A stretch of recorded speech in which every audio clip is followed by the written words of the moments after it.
basically, picturize it in this way also, that, this huge sell-off taking place is basically just to scare the retail investors. But we don't have to, look at the bigger term picture if it's to scare the retail investors, of it's, if the buying is taking place. We just know that the Bitcoin, it fell from $48,000 back to, $38,000. That is all you need to be focusing on. That, do not worry about if it's going to $100,000. Do not worry about if it's going to $150,000. You are not grayscale. You are not an India. You are simply just a swing trader, simply just a day trader, and all you have to do is just to trade the levels. So in this case also, $33,000, we could say that, okay, this is basically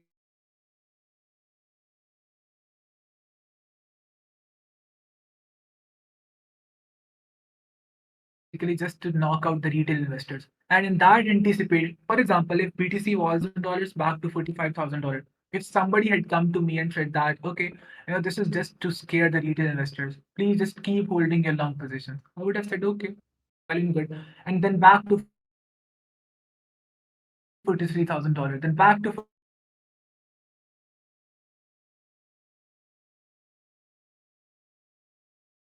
then back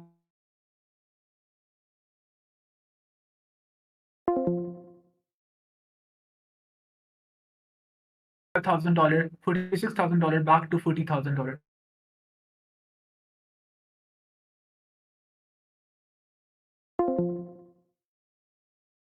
Keeping your positions, you are not just keeping your positions for long enough time that, okay, this is just to scare me, this is just to scare me, this is just to scare me.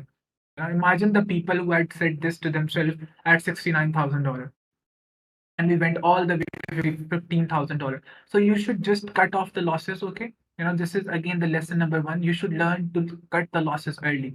I have done these mistakes quite a few times, that, you would just keep up with keep up with these losses, that, okay, I would be able to close it and break even. I would be able to close it and break even. It's a game of probabilities. It's not a game of certainties. You can never be 100% sure that, okay, this is going to happen, right? Do we have any other questions related to the current market scenarios or any other thing?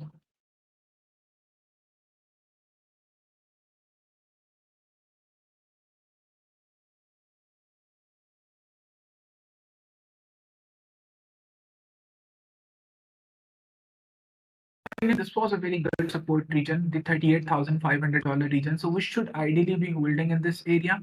We do have a short position open at the first entry is at around, I guess, the first entry is at around $40,700 region. Unfortunately, it did not get filled. I would probably be canceling it in this morning. Uh, I do have a BTC scalp channel, for the premium members, and I would be regularly sharing the BTC scalps as well. Link opinion. Okay, so just yesterday I shared this ascending channel about, in link. Unfortunately, we did not have any sort of good reaction on that. That was the case with other altcoins as well. Let me just open up the chart for link. Okay, so we do have you have there are basically two ways that you can trade these channels. The first one is called mean reversion, okay, and the second one is called range expansion. For those who are just absolute beginner, these are the two terms that I use: the mean reversion and range expansion. So for example, you see this channel, okay, price somewhere around here, let's say, okay. So what you would do is that you would buy here, sell here, okay, buy long here and sell short here, buy long here, sell short here, buy long here, sell short here. This is something that you would call mean reversion trading, right? In the case of a channel, or in other cases also. But as soon as price breaks below, let's say the price breaks below in this area, okay, as it happened, it consolidates a little bit, and whenever it would come back to retest this region, or even if you are a breakout trader, you would say that, okay, the price closed below this channel. It has 2 to 3 candles closing below in this range. So I would take a short position in this area. Or you can say, okay, the price has broken below in this region. If you are someone like me who likes to,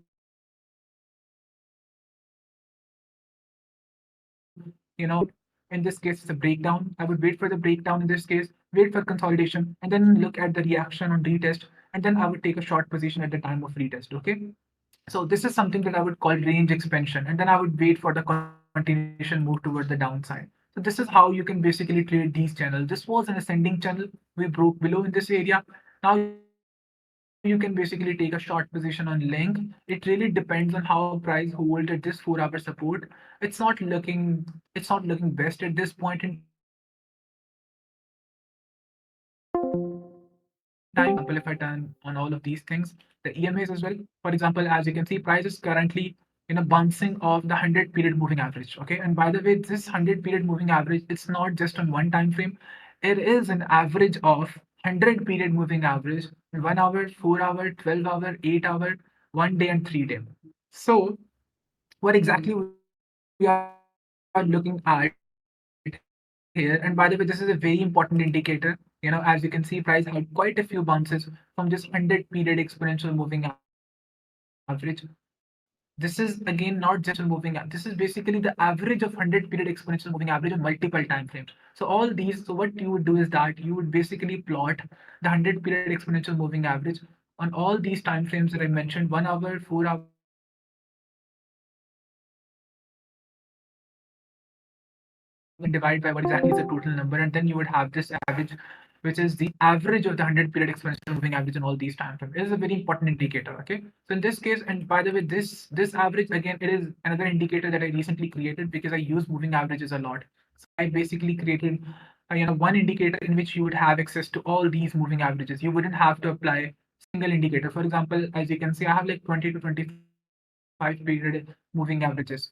If I was simply using the moving average indicator, then I would have to apply 20 different indicators. But in this case, as you can see, the price is bouncing from 1 day 100 period average, 1 day 100 period exponential moving average, and 12 hour 200 period exponential moving average. Again, this is very important.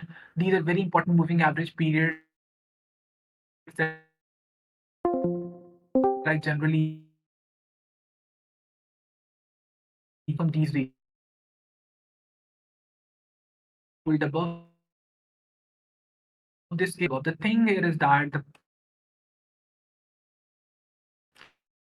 the thing that I'm looking at currently, it's this one, this blue area right here. The V wrap. This becomes the same logic. This was exact same reasoning behind shorting NK and also. And a majority of the altcoins, for example, I did miss LRC and AMB trades yesterday. It was a very bad move, missing both of these extremely good short position. I was absolutely unsure at that point because I don't want to get caught up in the situation where I would have like 80 to 90% move, as we saw happening with multi. You know you know the the uh, the thing with these altcoins, majority of these altcoins, is that probably majority of the times the ones that have extremely low liquidity or the ones that can easily be manipulated. For example, we saw that multi had a pump of like around 120%, I guess, the last time I checked. It had a pump of like around, let me just see it again. So it had a pump of, yeah, 117%. So as you can, 132%. So as you can see, if somebody had tried to short multi, it was a good setup that I was looking at. But at the last moment, I actually dropped it because it had this sort of trend line breakout. And I'm always avoiding these sort of trend line breakouts because I have said this in the last live streams also, that these are probably one of the most dangerous sort of breakouts if you are someone who is looking for a short trade. Okay, so in this case also, it had a massive 3 day this sort of trend line breakout. So I dropped the idea of shorting multi. Okay, so again, the thing here is that you know uh, with these low liquidity coins, with these smaller cap coins, the manipulation is always there. They can easily go for 100%, 200%. And with the manual invalidation, with 4-hour close, 1-hour close, even with 1 minute or 15-minute closes, you could easily have a large enough move happen. Okay, so this yearly VWAP, majority of the altcoins that do not have a smaller market cap, for example, LRC, AMB, were getting rejected, just yesterday in the last few days from yearly VWAP. So, in Ken, it was a great setup. It had rejection from yearly VWAP. I went with that.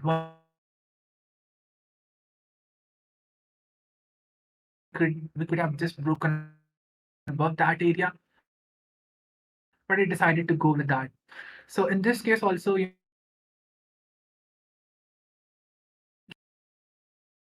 a break below, maybe CVAP. So I would be looking to short at this area. This is also a horizontal resistance level now, and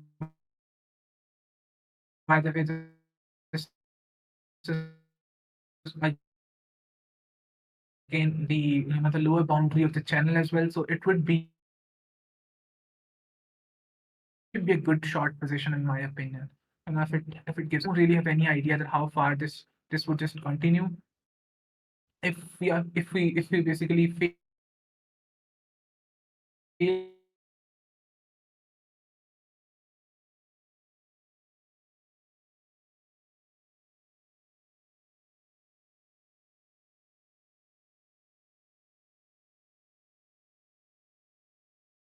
I would say that where exactly support.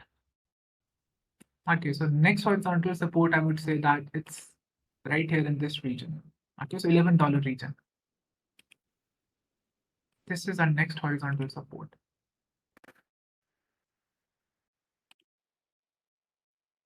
Yeah.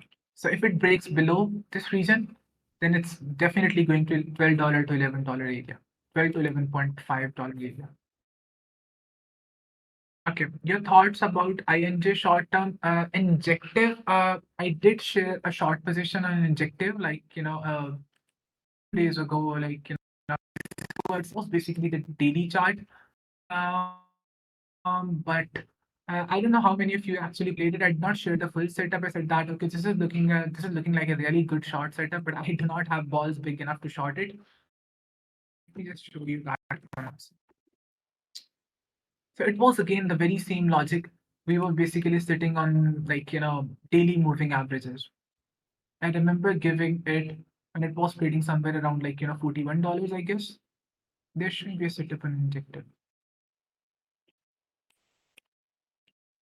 Okay, maybe it was some other chart. Yeah, it was basically the buy bid chart. Yeah. So as you can see, I gave a short setup and it was trading around $40 area. And the reason for sharing this was, I was basically looking at the daily chart and price was sitting right here. It was first of all getting rejected off this area, getting a strong rejection of this region, the $40 region. And the second thing was that we were sitting right on the 3-day exponential moving averages, 3-day 21 period exponential, oh sorry, 1 day 21 period exponential moving average, 1 day 21 period, 1 day 100 period, and 1 day 200 period. And if we had a breakout below, it could have been massive.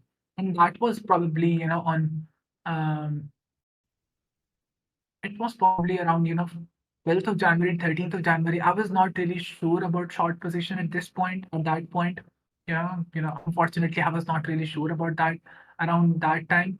But yeah, I did share a complete setup and injective. As of now, looking at the current scenarios, we are basically sitting at this very important 50% support, 50% demand region. As you can see, I have mentioned this in quite a few live streams that this 50% demand region, how exactly to spot this 50% demand region. In this case, as you can see, this was a 4-hour order block. We had couple retests of this order blocks and it played out perfectly. And then we had this 50% demand region. We are sitting right here on the 50% demand area. It was unmitigated demand region. Price is not just retesting the demand area, but also the 3-day 21 period exponential moving average and also the ELDV VWAP. Okay, so it's a very good support area, I would say that. But if it fails to hold in this region, then probably we are going back to I would say that $26 region. I actually have it depends on how we hold around in this region. And I am expecting this to hold. I'm expecting price to hold in this region. This was not just a 4-hour order block, but this was also a very good 4-hour support also. And now it has converted into resistance. Okay, so I would like to see a few more candles forming, and then you could say that okay, this is indeed a very good 4-hour resistance. So we are currently trading below this 4-hour resistance. It could simply be a deviation if we get a quick buyback in this area happening. Okay. But in my opinion, the whole injective hype, it might just be over for a shorter period of time. You would see that in the market, there are always sort of narratives playing out. like 2 to 3 months ago, we had the complete injective narrative and render narrative playing out. Then a few weeks ago, we had the narrative around TIA and SEI, the probably the majority of the time the new listings. So the capital, it basically just keeps flowing out of the mid cap coins, the new narrative coins, and the AI coins. We heard the complete narrative about the AI coin, the ZK sync coins, and this whole thing just keeps happening over and over again. Uh, uh, when, for example, you would see BTC pumping a lot, the majority of the capital it would be flowing into BTC. When you would see that BTC is basically ranging, then you would see the capital is flowing into altcoins. We had a big Solana rally. We saw that the capital was flowing into Solana. So in this case, I believe that the injective hype, it might be over for a shorter period of time, like for a month or two. It might just be over. So we might see a huge pullback happening. If you would look at what exactly happened, it was trading somewhere around like $7. Just like 5 to 6 months ago, and we had this huge rally. Even just like a month ago, just like a month or 1.5 months ago, it was trading at $19. Okay, so it cannot just keep on pumping forever. Obviously, you would see that okay, this is some sort of consolidation happening. This is a picture perfect example of something that you would call accumulation, manipulation, and distribution. In this case, as you can see, this is accumulation thing going on. Then you have the manipulation, and then you have this huge distribution move happening. Okay, not the perfect example, but at least you can looking at this, you can say that okay, this was something that you can accumulation. Yeah, this is something that you can call on the higher time frame or daily time frame, it would be more visible to you. This is manipulation. You have smart money basically manipulating the market. Then you have this whole distribution phase. By the way, this whole distribution phase, as soon as it happened and as soon as it broke below this region, you had a retest of this area also. So you could have accumulated shorts in this region, accumulated shorts in this $40 region. It was a very good short opportunity in my opinion. So it really depends on how we hold at this 50% demand region. I'm not thinking about where exactly the next region is because I believe that if it breaks below this area, then ideally the next best support area to buy, it should be somewhere around like $20 to $18 area, which is not going to look good for majority of the people. Obviously, we do have smaller supports in the $27 region also, and then we have here as well, $24 region also. But in my opinion, the one good support lies here in $20 to $18 region, if it gives us, which is pretty much an easy task. If BTC pulls back to $33,000, considering the state of BTC right now, should we be looking for short at this area? Uh, even though Bitcoin is sitting right on 38K support area. Ideally, I would have said that okay, since something is sitting on support, you should not be looking for short position in majority of the altcoins. But considering the fact that ideally you should have looked for short position as soon as we had broken below $44,000 region, $4,000 500 region, or as soon as broken below $41,200 region. Okay, you should have looked for short positions at those regions. This is not the ideal case scenario, but since the chances of breaking below $38,500 region, they are quite great in my opinion. Because nobody could be sure that how long would it take for Grayscale and FTX to get rid of you know um, all their conversions or all their sell off, which they're actually doing at this point. Yeah, ideally I would have ideally I would have said that okay, this is not the ideal case scenario to look for short positions, but this is in current situation, this is probably the most favorable scenario also. You obviously cannot be looking for long positions because you know that the moment BTC breaks below 38K support, the altcoins are going to just break below majority of their supports and it's going to look extremely bad situation. So ideally, it's not the best possible answer, but you should be looking for short positions. And by that, I do not mean that okay, just open up the charts for these altcoins and keep just start shorting it. If you were to go by which you should have done that like a few days earlier, like around 12th of January, when ETH BTC it was sitting at the major resistance area. At this point, you can simply wait for prices to pull back to certain level. For example, in this case, as you can see, injective broke below a very important support area, $32 region. Okay, So what you can do is that you can simply wait for price to consolidate in this area and then try to look for short position in this area. Okay.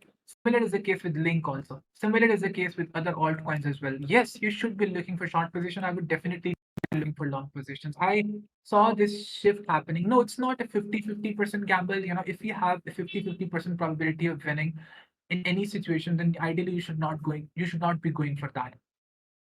You should definitely be going with the scenario, even if it has slightly better chances of winning, even if it's just 51% versus 49, right?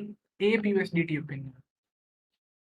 This is not again the ideal case scenario, but at least is the favorable situation at this point. The longs, they are basically not favorable, even though BTC is sitting at 38,005. Even though BTC is sitting at $38,000 region, 38,000 support.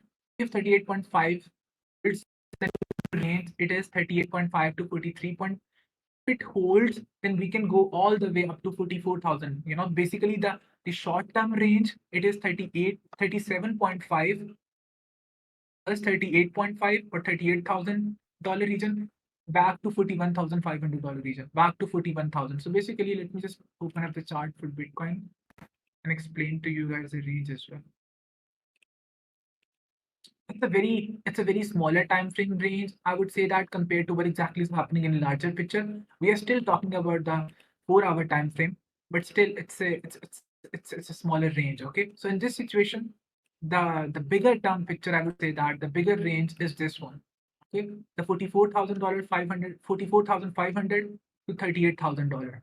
Okay, this is the bigger range. But the shorter range in this situation is 40,500 back to 38,500. This is this one range. The bigger range is 38,500 back to 44,500. If BTC has to range, like this, you could see this sort of move happening in the upcoming few weeks, at least till halving.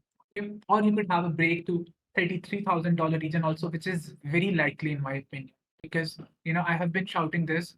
Although I was not looking for I was not looking for short position. You see that sort of shift in your this sort of shift in your thinking process. It's very important. When BTC was trading at, I'm just explaining to you it from the perspective of an experienced trader who has spent like 6 to 7 years in the market. When BTC was trading under $28,000 region, I thought this was meant to be what Fibonacci theory. We since we always have some sort of limited, so I can only talk about either the subject of the stream or just the live updates.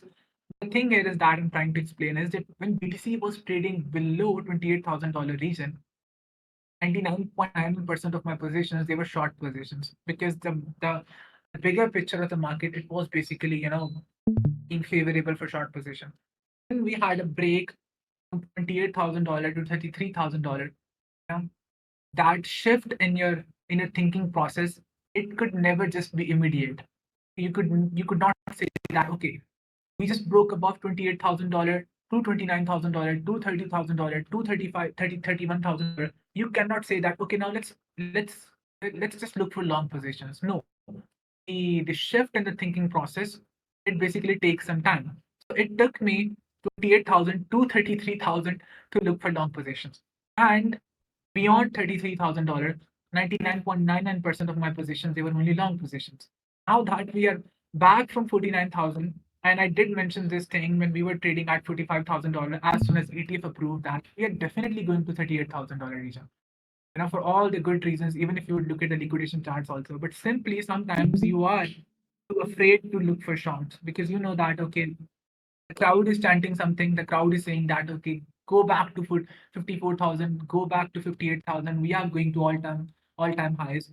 So, being a trader, even as the experienced trader, you should be filtering out all that noise. But sometimes it becomes really difficult. Sometimes you're a little bit reluctant to look for short positions. So NKN, it was basically my first short position ever since we broke above $28,000 region. And the second thing is that LRC, AMB, I did miss. Those were extremely good setups. I regret missing those, but I'm always saying this: as long as you have eyes to see, as long as you have a brain to process, you are good. Okay, because this is crypto market. You can again look for long and short positions. It's not that difficult. Just would love for you to talk about open interest. Never really understood. Yes, I guess somebody asked. this chat box also regarding open interest. I will definitely talk about this in the live stream. It's not something that I personally use, open interest. I have seen a lot many people using open interest. I did mention this in one of my class also that you can play around with high block. They do have extremely good charts regarding open interest, coin analyze, and coin glass also. They do have a really good charts regarding open interest, but I'm definitely not using it, as an indicator. It's not simply something that is incorporated in my strategy, but I would definitely be talking about it. It's a very important metric. Okay, a lot many people are actually tracking it, but I'm simply never really using it in my strategy. Yes, 38.5K to 40.5K. How are you handling the recent losses we had on longs? Are you confident we will bounce back from these losses? Yes, definitely. We had a good short position and again, we had an 11% move. We would definitely be looking for other short positions also. As I said that we had two good ones, you know, two good ones that we actually missed, LRC and AMB. Unfortunately, we missed those. But yes, I would be looking for more short positions and in near future. Sometimes that shift of the thinking process, it really takes some time, for you to process all that. All right, so I guess that's it for today. Next time, I would just be, taking less of the questions and just be focusing on the topic for the stream, or we could have separate live stream just to talk about all of these things because Fibonacci, I guess it is a really important topic in my opinion. I should talk about it. Probably in the upcoming live stream, or we could have another live stream scheduling this week if you guys are enjoying having this discussion. Hmm. All right, if that's it, then thank you so much for joining. Make sure to read all the updates. Is not BTC on the 1 week time frame following one of your setup? Which one was the setup? Um, is this the setup for IMX? Oh,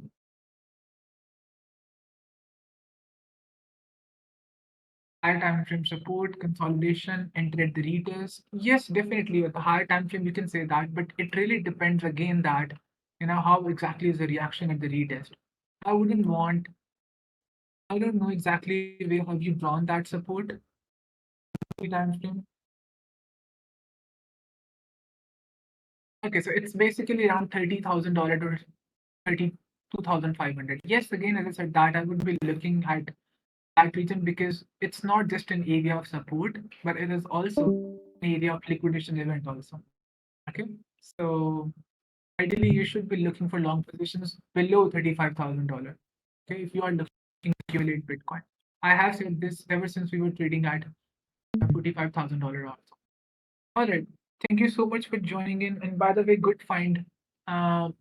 Jamie Crypto. It's a very simple setup that I'm usually following, but two to three things that I mentioned again. The first one that you need to be looking at the reaction also. Whenever the price is about to retest the level, you cannot simply say that okay, let's take a long position or short position at this new level. You must be looking at the retest. What exactly is the reaction happening at that level? That reaction also is very important. Okay. All right, so thank you so much for joining in.